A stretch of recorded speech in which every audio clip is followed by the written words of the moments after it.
Yo, what's up, everybody? This is the John Filax Report, and there's a huge argument about socialism and Bernie Sanders and what socialism is, and some people think that socialism is all the goods and services and property of the country in the people's hands, which is actually, it's in the government's hands. And of course they'll say, well, we elect the government. Yeah, but most people are ill-informed and they believe the TV.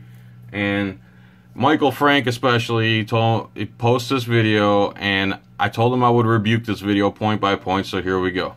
It's called 5 Ways America is Already Socialist.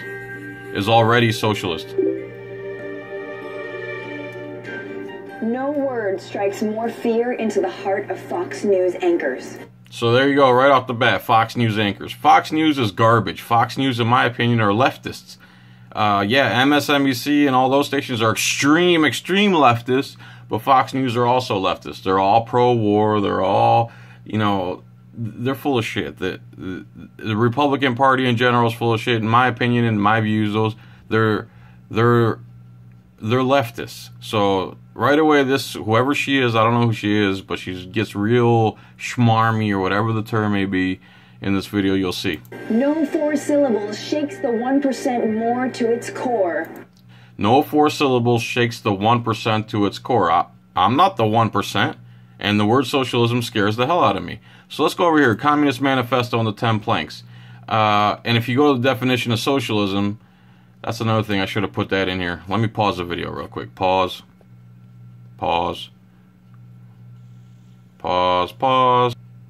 Okay, so I paused it for a second. There you go. The definition of socialism. Political and economic theory of social organization that advocates that the means of production, distribution, exchange should be owned and regulated by the community as a whole. Synonyms: leftism, welfarism. Click on more. Radicalism, progressivism, social democracy, communism, Marxism, labor movement. Policy or practice based on the political and economic theory of socialisms. Synonyms: leftism, welfarism, radicalism, same thing. Okay, Marxist theory, a transitional social state between the overthrow of capitalism and the realization of communism. So socialism always turns into communism. And the communism, if you go to the 10 planks of the Communist Manifesto, number 1 is abolition of private property and the application of all rents of land to public purpose. Americans do these actions, such as the 14th Amendment to the U.S. Constitution in 1868, and various zoning and school property taxes. Also, the Bureau of Land Management zoning laws are the first step to government property ownership. And on and on and on. A heavy progressive graduated income tax. We have that. Abolition of all rights of inheritance. Americans call it federal and state estate tax in 1960, or reform probate laws. Number 4, confiscation of property of all emigrant and rebels. Number 5, centralization of credit in the hands of the state by means of national bank with state capital and exclusive monopoly. Americans call it the Federal Reserve. Number 6 of the Communist Manifesto, centralization of the means of communications and transportations in the hands of the state. Americans call it Federal Communications Commission, Department of Transportation, mandated through the ICC. You guys can read this for yourself. This is libertyzone.com, Communist Manifesto planks. Extension of factories. Number 7, extension of factories, instruments, production owned by the state. The bringing into civilization of wastelands, the improvement of soil generally in accordance with the common plan. Number 8, equal liability to all labor, established of industrial armies, and explains how America is using these principles. Number 9, combination of agriculture and manufacturing industries, a gradual abolition of the distinction between town and country by more equitable distribution of population over the country. And number 10, free education for all children in public schools, abolition of children's factory labor in its present form, combination of education with industrial production.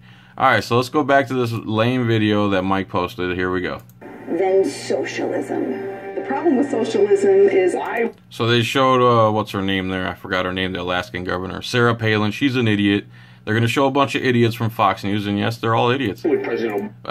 with the exception of Judge Andrew Napolitano and John Stossel. The rest of them are total idiots on Fox News. Obama want America to be more socialist than capitalist. 43% of 18 to 29 Especially that douchebag. year-olds think socialism is okay. Socialism is a dirty word in American politics. It's lobbed at presidents to try and tear them down, and used by outsiders to set them apart. Used by outsiders to set them apart. Again, socialism is unconstitutional, and Bernie Sanders here claims to be a socialist, which is a violation of his oath to the Constitution. But what is it?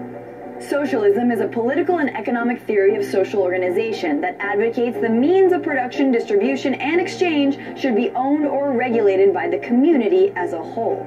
There are many different types of socialists, but the main idea is that the rich and the powerful don't get to call all the shots when it comes to the economy. They also don't get to call the shots in a constitutional republic. Okay. But here's the thing that no one will tell you. America is already socialist. And I've been saying that for years, so if you like socialism and you like how our country is now, then you should love it. Here's why. Americans work like socialists. You know those 2 days a week where your boss can't berate you? What are they called? The weekend. The weekend. Again, that's an erroneous term because not everybody has the weekends off, and a lot of people work 6 and 7 days in America. It was never part of big business's plan. It was fought for and won by the labor movement of the late 19th and early 20th centuries, a labor movement that was full of socialists. In 1938, Congress passed the Fair Labor Standards Act. It established a 40-hour work week, minimum wage, and eliminated child labor. So, again, that's unconstitutional because me as a private business owner, I can run my business any way I want to, and no one has to work for me if they don't want to. So, by you forcing me to do something in my private business, you're violating my constitutional rights. Which is a good thing, unless you run a sweatshop. And there you go, another lame attempt at an insult, which is a good thing unless you run a sweatshop. Or you can let the free market decide, and people will flock to the businesses who have the best standards for employees. Some of the most remarkable... I'm getting a phone call. Pause. Anyway, where were we? I got a phone call. Americans, maybe even some of your heroes, were socialists. Okay, so she's saying maybe even some of our heroes were socialists. I guarantee she's not talking about me. Mark Twain, Ernest Not my hero. Hemingway, Nope. Jack London, Nope. No, don't even know who he is. Cesar Chavez, Cesar Chavez. Definitely not one of my heroes. Helen Keller, No. even Harry Houdini was Houdini to me was an entertainer and musician. If he was a socialist, that's his problem. a socialist. Now America has Bernie Sanders, Bernie Sanders is a socialist and a gun grabber. Not even close to being a hero. who calls himself a democratic socialist, and Danny Glover, Danny Glover is on Lethal Weapon, which, again, if he's a socialist, that's his problem. who's so down. But I'm still waiting on Lethal Weapon 5, the picket line. Whenever you get on a highway, drive over a bridge, use electricity from a dam, or go to a school or hospital, you're probably partaking in American socialism. Okay, there she goes again. Schools, roads. There's the problem with that. Government-run schools are the worst in the world. We're one of the worst in education in the world. It's because the government's involved. Roads and stuff, they could have been built with the free market system far better than they were built now, and you did not need government or socialism to build the roads in this country. Just because they were built that way doesn't mean it was the right way for them to be built. They would have been... Everything's done better in a free market system when you let competition flourish and the free market flourish. To pull the country out of the Great Depression, over 30,000 public works programs were sponsored by the government under Franklin D. Roosevelt's New Deal. Okay, here's the New Deal thing. This is something I had to brush on myself. So if you need to know what the New Deal was, which in my opinion... Hi, I'm John Green. This is Crash Course U.S. History, and today we're going to get a little bit... Crash Course U.S. History. This guy's pretty good. He explains the New Deal, and this video is called The New Deal, Crash Course U.S. History, number 34. He explains what the New Deal was. But to summarize, it's basically a bunch of socialist programs, socialist unconstitutional programs that a lot of socialists and Democrats, leftist extremists will say helped the country, when in fact they did not. Infrastructure that's now crumbling, even with President Obama's 2009 economic stimulus package, which tried to pull us out of the most recent Wall Street-induced financial meltdown. Wall Street-induced financial meltdown. Now, again, people who invest in Wall Street are gambling their money away. That's their problem. No one said you should invest in Wall Street. Wall Street is a bunch of crap. And again, in the constitutional republic, people will be investing in silver and gold and precious metals and real estate, and they wouldn't be playing the Wall Street casino. So she's blaming everything on Wall Street, but the government bailed out Wall Street. A lot of the Wall Street cronies have taken over government, and you keep electing the socialist, communist, leftist extremists from Wall Street to the government. But the New Deal wasn't labeled socialism except by its critics.